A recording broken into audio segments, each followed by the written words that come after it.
What's up? My name is Devin. I also go by Infinite or Prod by Infinite, and today I'm gonna show y'all how I make beats in the style of like Sacramento and Stockton type beats. You feel me? So with that being said, let's get into the beat. Ooh, and real quick, if you like this loop right here, it is going to be a part of my weekly loop series that I do on Patreon. If you don't know what that is, I basically give out 7 loops every single week.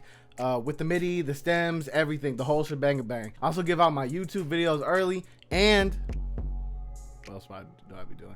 And I offer 50% off all of my sound kits. So if you're someone who really likes to purchase my stuff, you know what I mean, it's a good investment. You feel me? So let's get into the beat. All right, so now we are in FL Studio. First thing that I started off with was this piano right here. This is the Noir piano in Contact. You know what I mean? You don't necessarily need like this Contact piano. Another piano will do fine. Like I know a lot of people got Keyscape. I'm sure Addictive Keys work. I used to use the Analog Lab pianos a lot when I first started. This is just the one that's my go-to now. It's like my default one. And these are the chords I ended up laying down right here. Let me get it right for y'all real quick. As you can see, it's just a regular triad. And then on the second one, I just took this middle note right here and I moved it down one. You know what I mean? And then I just kind of added in a couple extra notes just to make it a little bit spicy, add a little bit of sauce to it. You feel me? And then I just took this whole pattern right here, copied it over, and went up 500 semitones. 1, 2, 3, 4, 5, and then boom, you basically got this pattern right now. I just changed a couple things so it's all still in the same key. And then this is what the piano sounds like by itself.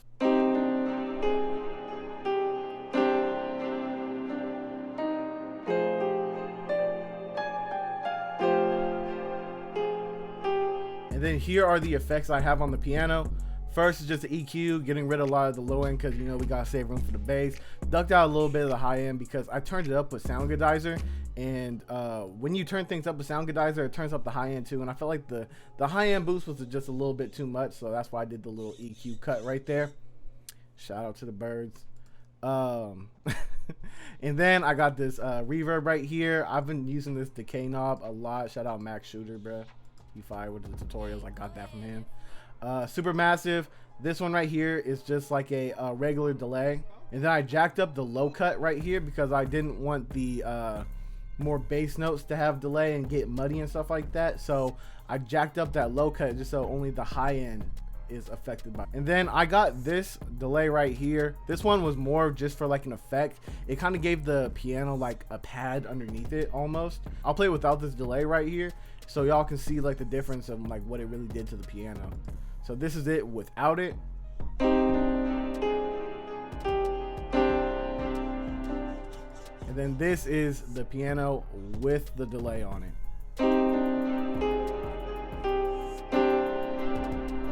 See how that one's more of like an abstract effect? It's not really just like a regular delay. It's kind of like making it a pad almost in the background. And then last, I just did the EQ again because I did one on the top and one on the bottom of the same EQ because the order that you put things in on your mix channel definitely matters a lot. So the first one is like it's sending through the EQ'd sounds into the Sound Godizer and the reverb and delay and everything like that. And then the last one, it kind of cuts out the frequencies of the effects as well. It's kind of complicated, but it makes sense in my head. You feel me? Next, I went into the 313 VST and I got this little pad right here, and this is what it sounds like by itself. I gotta close my door, these birds. And then this is what the pad sounds like by itself.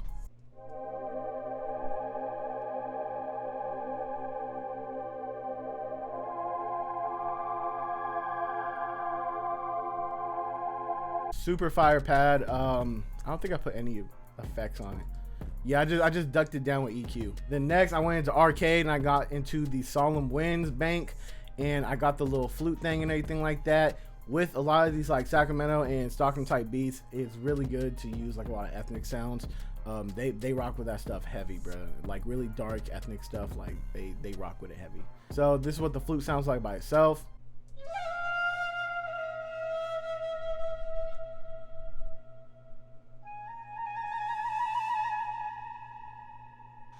And then for the effects, just EQ, ducking out a lot of the frequencies. I do a lot of reductive EQing, and basically what that means is just like taking out a lot of frequencies. I like doing that because it helps create like a more clean sound. Like you have more space for all your sounds and everything like that. When you have too many sounds that are clashing and everything like that, and sharing the same frequencies and everything, bro, it gets real muddy really quick, bro. Especially when you're using a lot of sounds. Like there's like 20 sounds, so of course you're gonna have to EQ a lot of the stuff because they're all occupying different spaces and they're gonna share different spaces of frequencies and everything like that. Then went into SRX Orchestra, put down this little tubular bell. Here's the preset for the people who need that. This has been my new favorite tubular bell. I don't really use the one in Purity anymore. I just like how this one sounds a little bit more realistic and everything like that. Plus, I feel like the one in Purity is kind of like detuned, so I like this one a little bit more. You know what I mean? I just put them on the root notes of the keys. And then just for like a little bit of layering, a little bit of texture and stuff like that, I threw some strings on top. These are just the top notes of the chords that I had in the very first sound. So I didn't do any like crazy like, ooh, this is why this is here. It's just literally the very top note in the chord progression.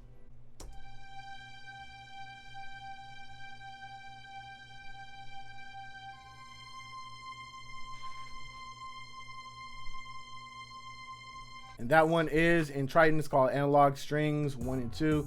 You don't necessarily need Triton. I'm sure you can use like Nexus and Expand and stuff like that. I just go to Triton because that's just what I know. You feel me? And then for the bass, I actually went into the E-Trizzle kit and I got the deep Rezo bass. A lot of the producers for like Sac and Stockton beats like using like Rezo basses and like square basses from what I've noticed, and like acid basses sometimes too. So when you're looking for a bass to use for these type of beats, those are kind of like some of the keywords that you should be looking out for. So I just did like the little typical 4-count sack pattern that everybody be doing. Shout out Sparky, this is where I heard it from. You feel me? You just do that little boom, boom, boom, boom. This is what it sounds like by itself. I mean, just real simple, nothing too crazy.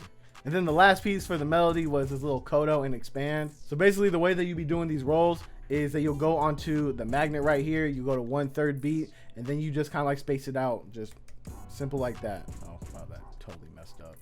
But yeah, then you just put them one by one. I usually like messing with the velocities a lot too. And then sometimes you can even do like a smaller roll, or if you go to like 1/3 step, you can like do like a smaller roll that will lead into the bigger roll, and then like it can be like that. And then I just took this and then I transposed it up onto the other side too. Here's what it sounds like by itself.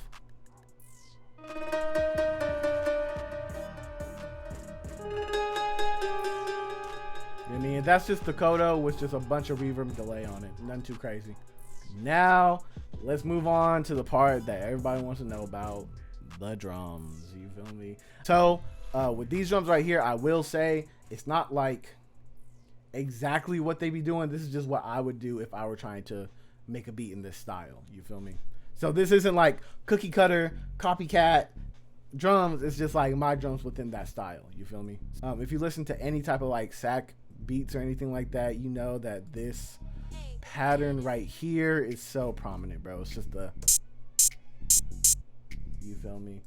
All you got to do is really just go to the little magnet right here, go to the 1/2 step, you put one right here, one right here, one right here, which is like a normal like West Coast Bay Area bounce, but then they like to punctuate it like right here on like the little middle point. So these hi-hats actually came from my new Slap City Hi-Hat MIDI Kit Volume 3, you feel me? It has exactly 100 hi-hat MIDI patterns that you can use for your beats, and it's amazing. Each one slaps, bro. Like you can throw any of them in any type of situation, as long as the Bay Area beat, like it's gonna hit, bro. As long as it's a West Coast beat, it's going to hit, bro. I promise you. So this is what the hi-hat sound like by itself.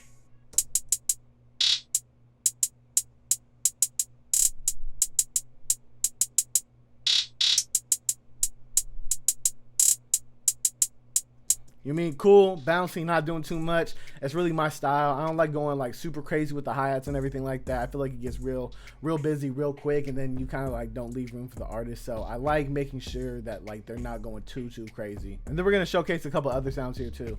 All right, so I got the clap right here. I got the kick. I got a reversed open hat.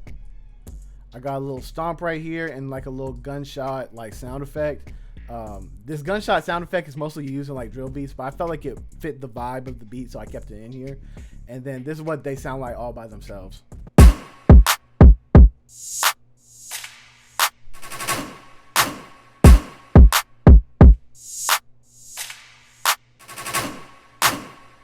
All right, so the kick is really just doing the same pattern as the bass. The clap, I mean, I don't think we need to talk about the clap. It's just a regular clap. The open hat, what I did was I just reversed it. I changed the start offset timing, so the timing of the open hat would reverse how I want it to. And then I threw a little bit of delay on it. So I turned this little feed knob up a little bit, and that activates the delay. And then I just turned this time knob up so it's in a 4-step timing. And that's just my favorite type of delay. And then I got this stomp right here from the Tri-Freeze kit, ATL Drum Culture. Shout out Tri-Freeze, that's my guy right there.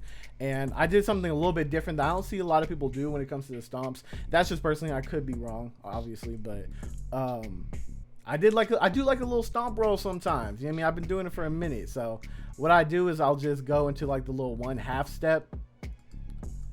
So just go into like the little 1/2 step right here, and I'll just do a little roll, and I'll just fade the velocity up into the roll, and then I'll just do like the regular stomps and everything like that. You know what I mean? Just cool little textures, something a little bit different, you know what I mean? Then we got the 808 right here. So with the 808 and the reso bass, I don't have them playing at the same time throughout the beat. I just have them switching off, which I've seen like a lot of producers do. So I was like, yeah, let me try it too. Let me see what's up. Let me see what the hype about. You know what I mean? So switching between synth basses and 808s is pretty common practice within production. So I made sure to kind of like implement that here too. Just give like a little bit more variety and everything like that. Make sure people don't get bored too quick. So the 808 is just copying the same exact reso bass pattern.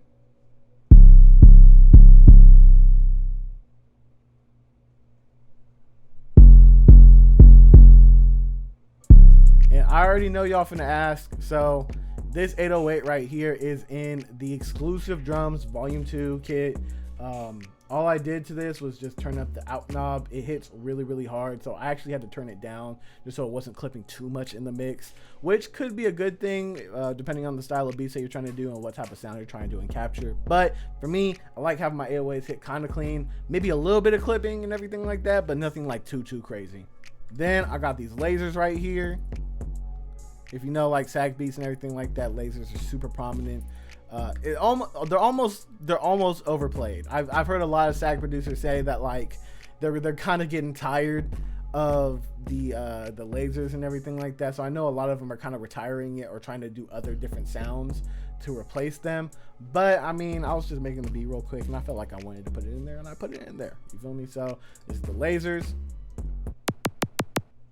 You know what I mean? That's it. That's it. Literally go on the 1/2 step, and then I just kind of like space them out like that. This laser also is from the E-Trizzle drum kit, so shout out E-Trizzle. Yep. And then this is like a little tom roll that I put in the middle, and I was just like, yeah, why not? It sounded cool, so I kind of did it. And with tom rolls, you have to remember that toms are a tonal instrument, so you have to make sure they're in key. You can't just put any note that you want to put down. You have to make sure it's still in key, because if you have toms and you're just putting them on any note and it's out of key, it's going to sound really, really bad. It's not like a kick or like a hi-hat or something like that, something that doesn't really have a tone to it. It's just more of like a percussive element, you know what I mean? Like the toms, you have to make sure they're in key. And then after the tom rolls, I just add this little triangle thing right here. It's a reverse triangle. A lot of people really ask me like what this sound is, and a lot of West Coast drum kits have the reverse triangle already made, so you can just kind of like drag and drop it. But people generally just take a triangle, reverse it, stretch it, throw effects on it, stuff like that. It's something along the lines of that. So this one right here is from the E-Trizzle drum kit. Once again, shout out E-Trizzle, you feel me? This is the one that is in the kit that I use for here. You know what I mean? I just use it in between like the bars and everything like that to add like a cool like little transition element, you feel me? I just threw on reverb, tiny bit of delay, maybe like what, 8%, and then I just ducked out the high frequencies a little bit just because I felt like they were kind of harsh. And that's it for the beat, man. All right, and then with that being said, my name is Devin. Also go by Infinite or Pop by Infinite. Peace out.